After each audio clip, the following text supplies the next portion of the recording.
Good afternoon. Welcome back. 2 p.m. with the Trigger. It's 2 p.m. Eastern Time, streaming live on multiple channels once again. Rich Bontrager from Washington, D.C. It's a beautiful, hot, humid day here. Most of the country is also in this. So sit down, relax, grab something to drink for a few minutes. We have a great conversation every day at 2 p.m. But we're continuing. We're having a bonus session today, a bonus edition of Freedom from the Fear of Public Speaking. And today is all going to be about embarrassment. Now, if you want to share your stories of embarrassment, drop them in the chat.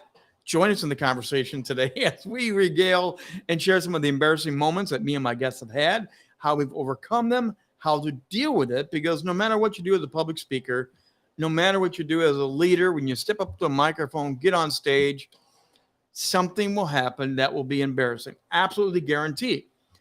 And that's one of the biggest fears that people face. Something's going to happen and, oh my gosh, it's going to ruin my career. That's not the case. The embarrassment will happen, but it doesn't always ruin your career. And Deborah G is my guest today. Deborah is a world-class speaker. In fact, she was voted one of the top 75 speakers worldwide, keynote speakers. And yes, she's had embarrassing moments. She will tell you about that. She's also known as the Barefoot speaker. So right there, we've got a story to tell. And here she is, Deborah G. How's it going today? Hi, thank you so much for having me on the show. But I bet DC is not as hot as Arizona is right now. No. You've got been. I mean, we actually watched the news last night, and there was a guy doing school crossings. He was outside for 15 minutes, came back inside, and the rubber on his soles of his shoes had separated. Yeah, I wouldn't be surprised. I mean, I've never seen this kind of weather before. We're waiting for the monsoons to hit, but nobody seems to be able to find them. So until we get the monsoons, it's going to be a hot summer here in Arizona and Well, stay everywhere. inside, stay cool, and drink a lot. You are a professional swimmer too, so you are in the water a lot. You enjoy being in the water. But Yes. let's talk about your stage life, because you've been ranked rather high, keynote speaker, world-class coach. You come out of the media world like I world. You've had a Yes. microphone and stage for a long time. What got you into stage and media? Oh my gosh. This goes way back when I was trying to figure out what I wanted to do or major in back in college. Of course, I was swimming at Arizona State University, but to try to find out what I want to do after that career was really, really tough. So when I was in college, I took a bunch of classes and kind of stumbled upon what was called mass communications and public speaking classes and broadcasting journalism. So I went that route. Plus, I'm a Leo. I love being on stage. Now, you've been with CBS, you've been with NBC, you've done independent work. So again, the microphone is always your friend. And I'm sure every time you get on stage, it's always a hit. Always a hit, right? You've never had an embarrassing moment ever in your career.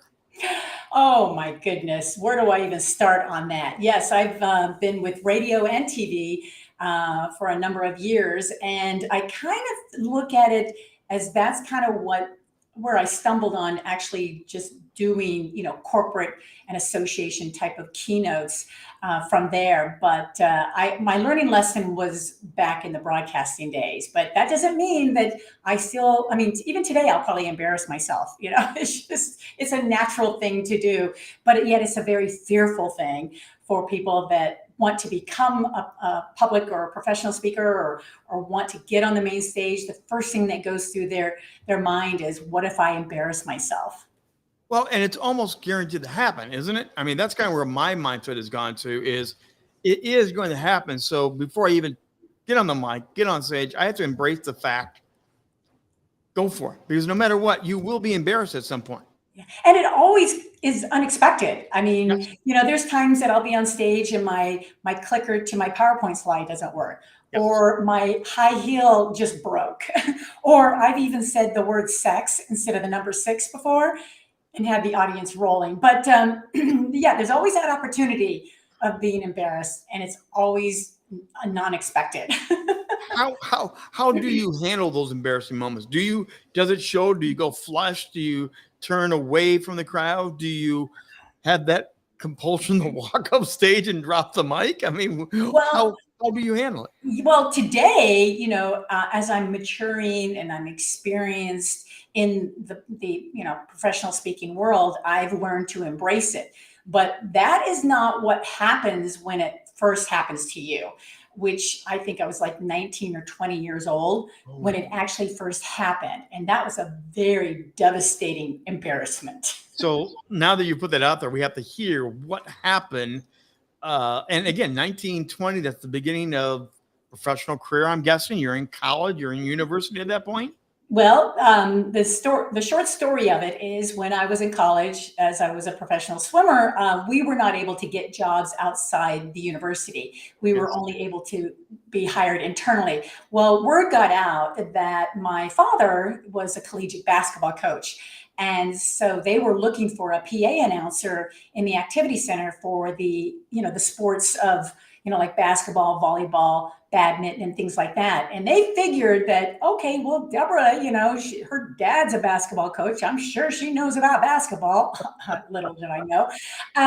But they hired me from within, and I didn't know what that was all about or how it worked. And this was before I even decided to get into broadcast journalism. So I just have to kind of tell you that leading up to it, my very first job was the PA announcing for the rivalry men's basketball team. It was Arizona State Sun Devils against the University of Arizona Wildcats. Now I thought, oh, this is a piece of cake, no problem. I'll be able to, name off the players' names.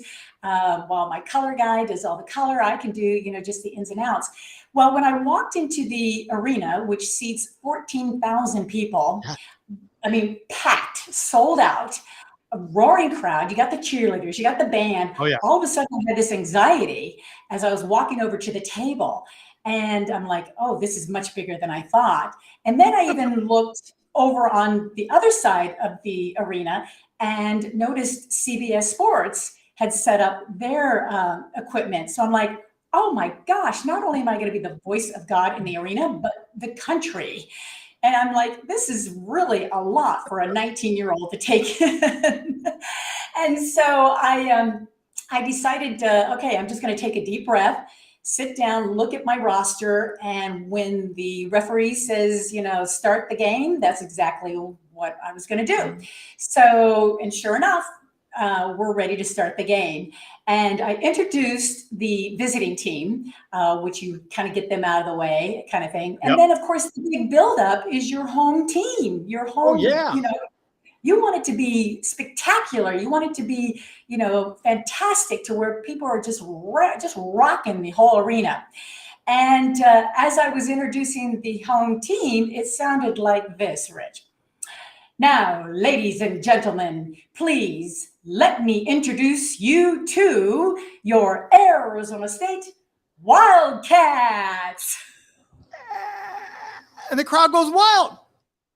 Well, naming the wrong mascot was a shock to 14,000 people, to where you couldn't even hear a pin drop. And then all of a sudden, boo, boo, boo. I mean, people were throwing Pepsi cups at me, popcorn at me. I was shocked that I named the wrong mascot. The coach, I can see her coming toward, see him coming toward me. I mean, it was just, what did I just do kind of moment? You gave the opposite school's mascot name with your school. Just so everyone understands it, you gave the wrong mascot to the wrong team on the loudspeakers. Yes, nationwide.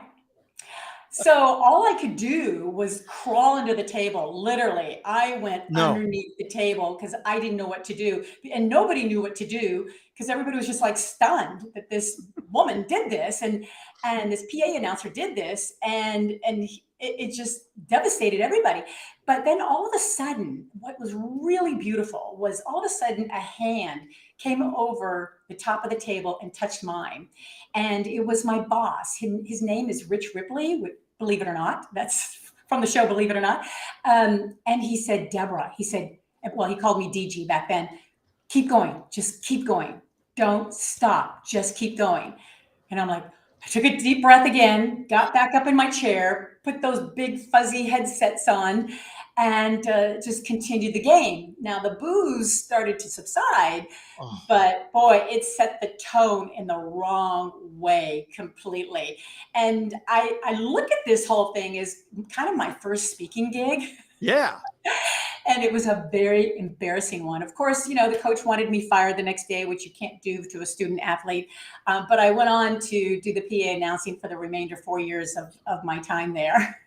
But okay, like you said, that's 14,000 people. It's a rocking crowd. It is a rivalry game. You have CBS Sports there, Yes. and everyone can hear you muff up the very beginning. I mean, you're at the peak, the apex, everyone's screaming, everyone's shouting, and you completely kill the mood with the wrong mascot.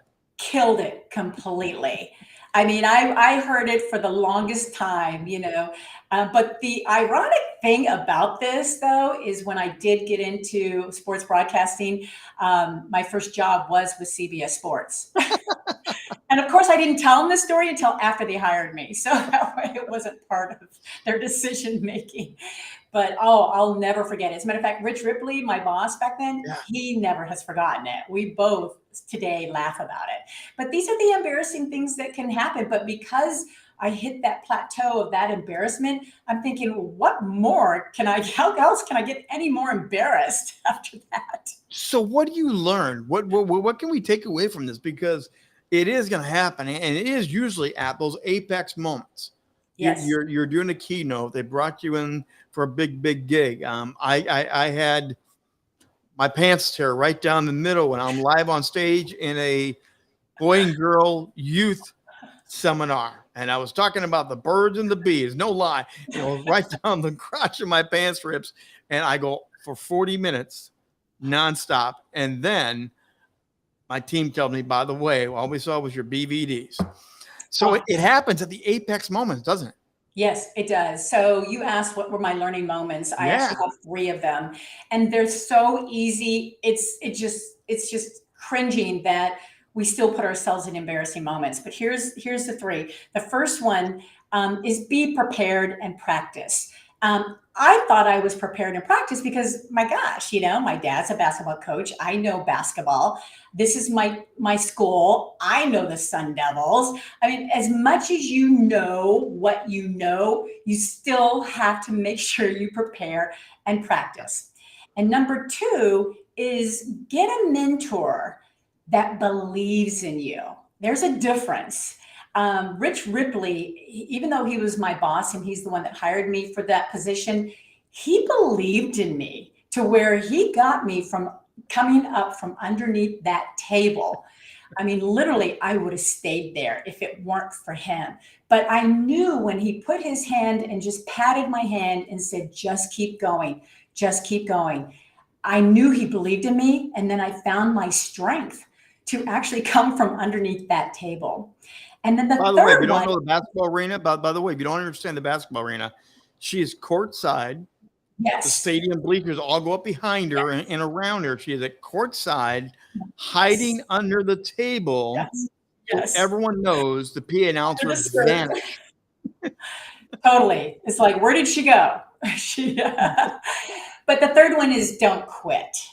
Even though you might have an embarrassing moment, sometimes the audience thinks it's funny, and go ahead and make fun of yourself when something happens.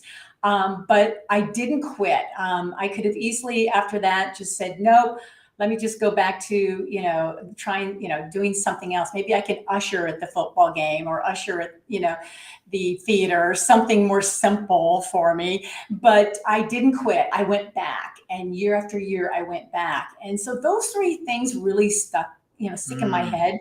And I think it's a matter of, you just believing in you. I mean, just like Jan said, get a mentor that believes in you. Don't quit. Be prepared and practice, but believe in yourself and reevaluate that embarrassing moment so that you don't do it again, I think.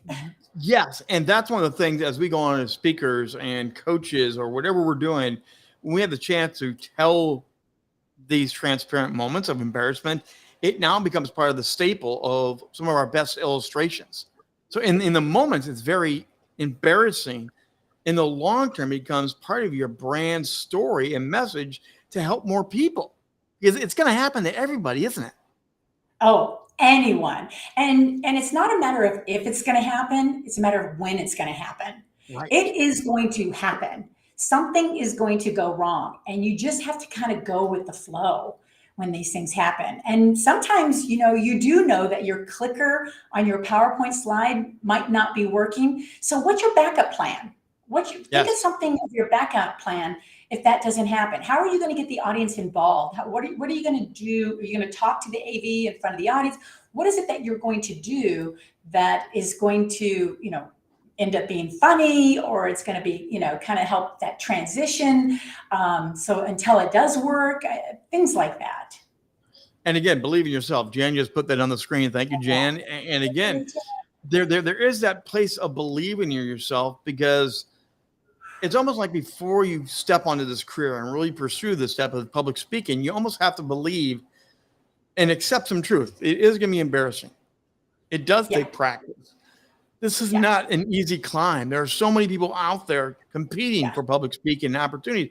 So there's some things before you even start, you need to almost just accept at ground zero, and it makes it easier when the rest of it does fall out of place and accidents happen. Well, and we as professional speakers, we like to be creative. We like to try new things that could lead to an embarrassing situation. One example, you mentioned there that I'm the Barefoot keynote speaker. Well, I remember the first time I went on stage with no shoes on to tell my bully story behind that. And I thought, gosh, this is going to be embarrassing walking around with no shoes. So what I did was that earlier that day, I just kind of walked around the halls and the conference room with no shoes, so that I was able to be more comfortable not walking around with heels and then taking my shoes off before I get on stage. And people would ask me, oh, you're not wearing any shoes. And it wasn't embarrassing then. They were just taking notice. So what you might think is embarrassing may be not. Well, and now it's become part of your performance shtick, so to speak. You walk on stage barefoot. You found it comfortable. You perform that way. And so again, some of these things become part of our brand image and part of our brand story. What we did not plan actually becomes something powerful when it's turned upside down and kind of re-wrapped around. Right. Yeah. And so I embrace it now. I do. And as long as you can laugh at yourself, your audience is going to be with you. That's another one. Because they're pulling for you. No matter what, if something embarrassing happens, the last thing your audience wants is that you fail. They don't want that. But in being embarrassing, embarrassed is not as like a failure situation. It's a hiccup to where you were supposed to be going. So it's just a matter of how quick you can pivot, how you can turn this into something funny, or especially when you make fun of yourself, the audience is going to be with you. Because again, they want you to succeed. That I found to be very, very true. And that's helped me over my course of my career, that they're already cheering for me before I even walk out. They've already paid for their tickets. They've already sat down. They've traveled maybe to come to hear. So they're already believing in you before you even have begun. The other thing I've learned is I'll take my topic, my message seriously. I will not take myself as serious as my message. It doesn't mean I'm not down on myself. It's just that stuff's going to happen, but the message is more important than me doing stupid things. Good point. Because if you do get flustered and off, motion, just get to your message, get to your point, and they will forget whatever just happened. Now, we both come out of the broadcast world, and one of the tricks in broadcasting was you get the wrong name pronunciation. You mention the wrong state, the wrong city when you're on a live broadcast. We were taught, at least, unless it's a very egregious thing, you go forward like nothing happened. Most people will not remember what you did in the moment. Right. Now, there are some things, you come back from a commercial break and you say, by the way, we mentioned blank and it should have been blank. But in the moment, you go forward. Yeah. And that was another one of those learning lessons. And it's helped on the live stage as a public speaker of sometimes you just plow forward. Yeah. And if it's workable, you bring it up toward the end of your talk too. Like, like what we just saw, that streaker go through our ballroom, or, whatever happens, bring it up again as, as a backstory. I think can be kind of funny too. Yeah, and Jan, you're right. Embrace the hiccups, embrace the gaffes, learn to laugh at yourself, learn to enjoy the moment, because you know what? If you lead the laughter, if you accept the moment and lead the audience, they'll go into it. And also, I found that they will relax with you, because Yeah. the minute you blow it and you take it too seriously, they will clench their seat, they will fold their arms, they will lean back. But if you lead them into, that was funny, wasn't it, folks? Yeah. Everyone will join you and lean in with you. So sometimes you just have to own it and even play it up a little bit more. Yeah. Well, what you're doing then is you're being authentic. Yeah. You're being vulnerable, and you're being human. And that's where a lot of speakers lose along the way. But when something embarrassing happens, especially when it happens to you, embrace it and just say, oh my gosh, that sucked. Or, why'd that happen to me? How come it didn't happen to you? Or, there's so many variables that could be involved, but they want to see that authentic you, your vulnerability, and to know that you're just human. Yesterday, we mentioned it during our 2 p.m. discussion that we're our own worst enemies in this area, because we've both hung out with other speakers. We've sat around the dinner tables, we've gone out, and you know what we talk about? What was our gaffe? What was our latest stupid thing we did on stage? And we laugh at each other's craziest. It's almost a competition sometimes of what was the latest thing you did.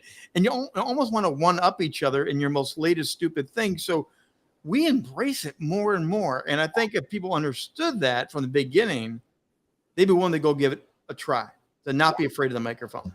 Yeah, there's no perfect speech. There just isn't. So I like when things unexpectedly happen.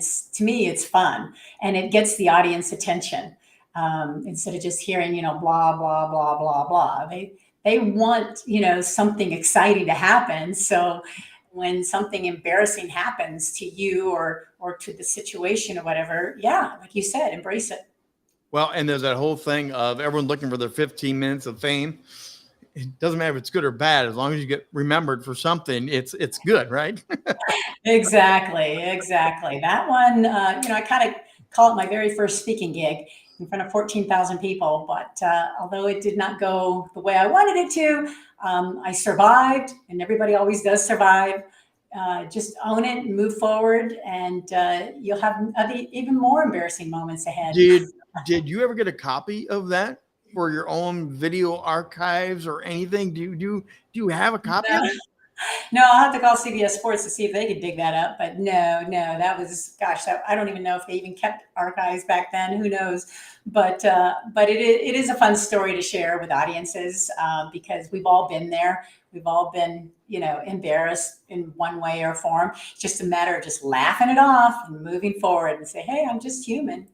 Well, and Deborah herself has a special announcement for us today. But hey, I'm going to turn it out for a second. We're going to go do something here. I'm going to make sure we get this right. We want to get this front and center for you, Deborah.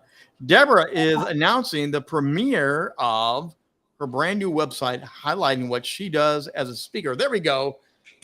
Deborah smiling. It's a great day. Tell us about this new exciting website you have. Well, it actually stems off a very, very long process all through COVID. Discovering a new brand. I'm always, as a competitive performance expert, I have to stay ahead of the game. So what is it that I can do that's close to my heart, to everything I do? And working with a consultant company, what we discovered was streamline. And by the way, you did this graphic for me, which I love. And I know you've done a couple other for me. And the video that's going to come out with this is going to be so awesome. So anybody out there wants to know what Trigger does besides just this, he does a lot of great graphics. So I love this one. So thank you for letting me use it today. But Streamline is the new brand. And there's a new video, new programs, new everything. Just a new Deborah G. Deborah G, remember the name. She's already a rock star. She's been doing this for many, many years, but now Streamline. And I've seen her give part of the talk. She's woven into some other things, but she's officially launching it forward. You're the first one to see it. So scan the QR code, check out Deborah G, the slick slick website. And the promotional video that she's created is on top of the website. When you first land, you need to go click and watch this amazing video of a true rock star and what she's doing and how she's helping people with what she knows to do. So please check that out and support Deborah in what she's doing. And yes, Deborah, thank you very much for mentioning and shouting out Rock the Stage Media. We love creating media products for people like that. So again, sorry, go on. Go. It's wonderful. I love all your work. And of course, you know, we're going to continue to work on my PowerPoint slides and everything like that. So there's so much backstory to you that someday we're going to have to interview you on this show, on your own show. By the way, if you want a free consult, learn more about Rock Stage Media, some of the things we do, how we can help you build that brand, the media brand empire. We want you to shine on camera, shine on stage, and elevate you and your brand, just like Deborah's doing right here today with some of what she's doing. Hit the QR code, book a free consult, and we will sit down and have a great, great conversation. I see the chat box is popping up again here. Jan is saying thank you. Thank you, Jan, for being with us today and for sharing the time. What's the best way to get in touch with you, Deborah? What's the best way to contact you so people can follow up on you? Oh, everything is on the website, deborahgardner.com, or you can go to iamdebg.com. My phone number, my email. It's not one of those ones that you fill out the box. We've got more contact information to slip by that process. Remember, I am Deb G. Go check it out. Deborah Gardner, the Barefoot speaker. Thanks again for coming on by. Hey, don't forget, coming up tonight, it's going to be another edition of How to Rock the Stage show, and we are going to have a friend of Deborah's come on tonight. June Klein will be my guest, 7 o'clock Eastern time. We go live, and we're going to be talking about the ROI of LOL. Laughter. We just were talking about the embarrassing moments, the fun that can happen. Tonight, we're going to talk about return on image, the profit, the positive side, and what can happen when you learn to laugh, keynote, present. June Klein is an expert, a master speaker herself. Join us streaming on multiple channels, the same ones here tonight, 7 p.m. Eastern time. We'll see you back for How to Rock the Stage. Until then, it's a trigger, Rich Bontrager. Enjoy the rest of your day. We'll see you back here tomorrow for another, the final, the last edition of Freedom of the Fear from Public Speaking. We'll see you at 2 p.m. with the trigger.